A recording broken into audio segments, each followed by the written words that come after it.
I've lived long enough to know that betrayal never comes from strangers. It comes from those closest to you, the ones who share your blood, the ones who swear they love you, and my sister Margaret proved that to me in the most humiliating way. I am James, 65 years old, widower for the last 8 years, and a man who has worked his whole life with his hands, with honesty, with patience. I was never rich, but I was steady. I helped everyone when I could, especially my younger sister. I gave her money when she was broke, I fixed her house when her husband was too drunk to lift a hammer, and I defended her when others mocked her decisions. And yet, when it came time for her daughter's wedding, the biggest family celebration in decades, I was told I wasn't welcome. Not by letter. Not by text. Not even politely. No, Margaret looked me in the eye, smirked like a queen, and spat out the words that carved into my heart like knives. You think you're invited? I will tell you the whole story. And I will tell you how I, an old man everyone thought too quiet, too gentle, too invisible, turned the tables so perfectly that Margaret will never forget the day she tried to humiliate me. It started with whispers. My niece, Allison, was getting married. She was Margaret's only child, and Margaret was over the moon, running around town telling everyone about the grand event. The church had been booked, the country club reserved for the reception, and she bragged endlessly about the flower arrangements, the 3-tiered cake, and the who's who guest list. But no invitation ever came my way. At first, I brushed it off. Maybe it was delayed in the mail. Maybe Allison wanted to surprise me personally. After all, I had always been close to her, closer, in fact, than Margaret deserved. When Allison was little, it was me who babysat her, me who took her to piano lessons, me who quietly paid for her braces when her mother claimed she couldn't afford them. Allison used to call me her second dad. But as the weeks passed, my mailbox remained empty. Friends and neighbors spoke of their invitations, showing me their glossy cards embossed with gold. I had nothing. Finally, I swallowed my pride and drove over to Margaret's house one Sunday afternoon. I walked up her porch steps, knocked, and waited.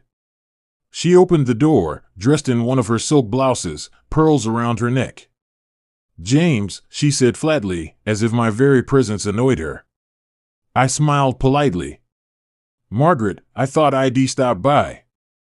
I heard about Allison's wedding. Big day coming up. She tilted her chin. Yes. It'll be the event of the year. I cleared my throat. Well, I was wondering. I haven't received an invitation yet. Maybe it got lost in the mail. Her lips curled into a sneer so sharp it nearly cut the air. She actually chuckled before delivering her poison. You think you're invited? The words slammed into me. I blinked, unsure if I'd heard correctly. What do you mean? Of course, family. I raised that girl like my own. She crossed her arms. Exactly. You always thought you were more important than you are. But Allison wants a classy wedding. Not. Well. Whatever you represent. No offense, but you don't exactly fit in with the country club crowd. We can't have you embarrassing us. I stood frozen. My hands trembled. She wasn't finished. Besides, you didn't help pay for this wedding. My friends did. Allison's fiancé's family did. So why would you even think you had a place there? I wanted to shout. I wanted to remind her of the thousands I had spent on Allison's upbringing, of the endless nights I sacrificed to be there for them when her husband abandoned them. But I didn't. Instead, I nodded slowly. My throat was dry, but my voice came out steady. Very well, Margaret. Then I turned and walked away. I didn't beg. I didn't argue. I didn't curse. But in that moment, as her sneer burned into the back of my skull, I made a promise to myself she would regret humiliating me. People think being 65 means being powerless. They forget that with age comes patience, memory, and the kind of experience that can dismantle a person's pride without lifting a fist. Margaret believed she was untouchable because she had money now. Her late husband had left her the house, and her daughter was marrying into a wealthy family. She thought she could erase me from their lives like chalk on a board. But Margaret had one weakness.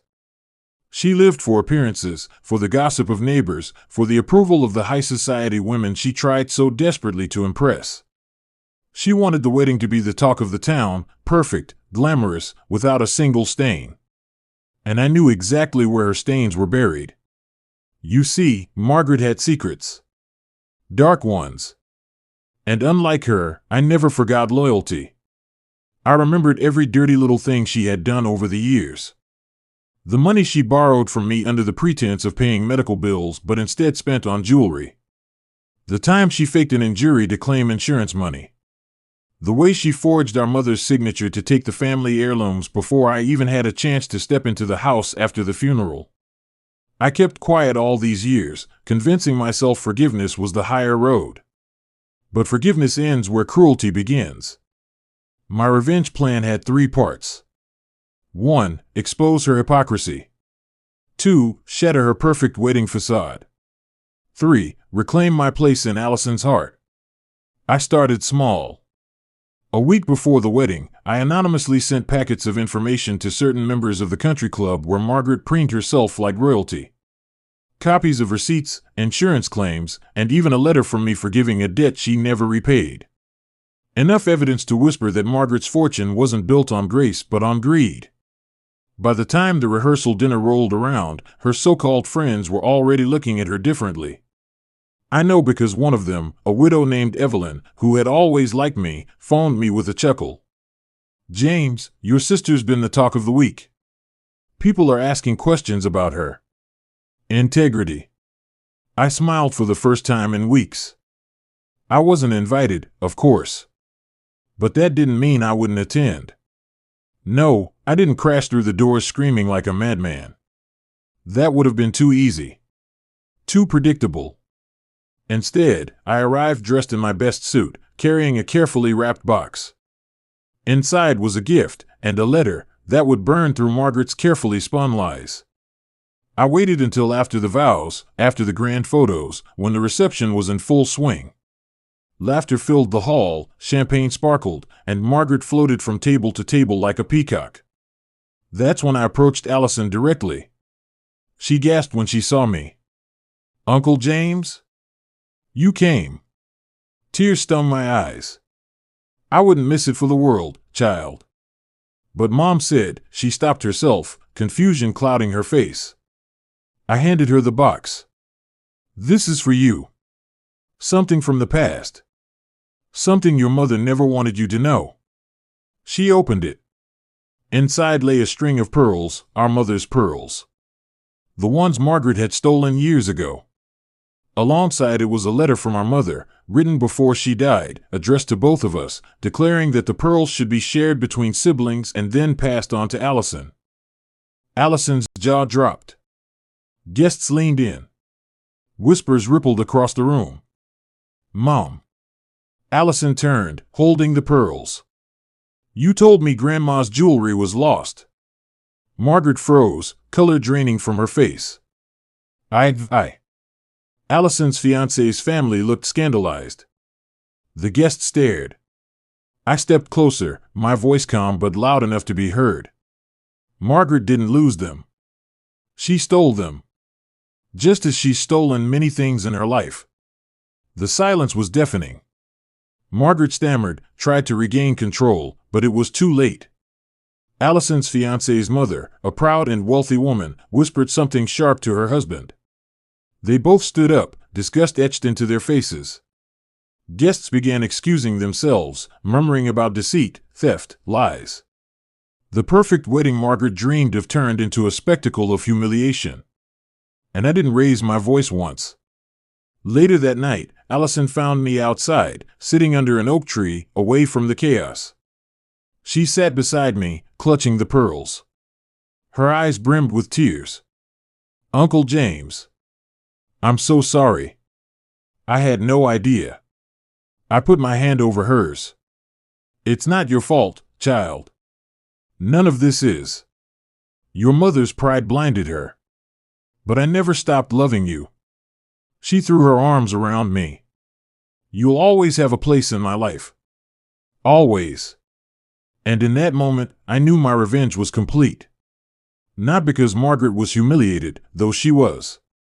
Not because her reputation crumbled, though it did. But because I reclaimed what truly mattered, the bond between me and the girl I had raised in spirit, if not in name. Margaret avoided me for weeks after. Rumor has it, many of her country club friends distanced themselves.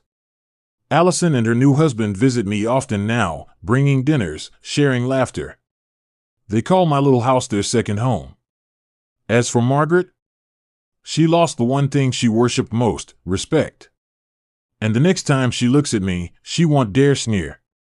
Because she knows now, old men like me are not invisible. We remember. We endure. And when pushed, we strike in silence, with precision. So, when my sister sneered, "You think you're invited?" I walked away. But what happened next? That shocked her more than anything in her shallow little world.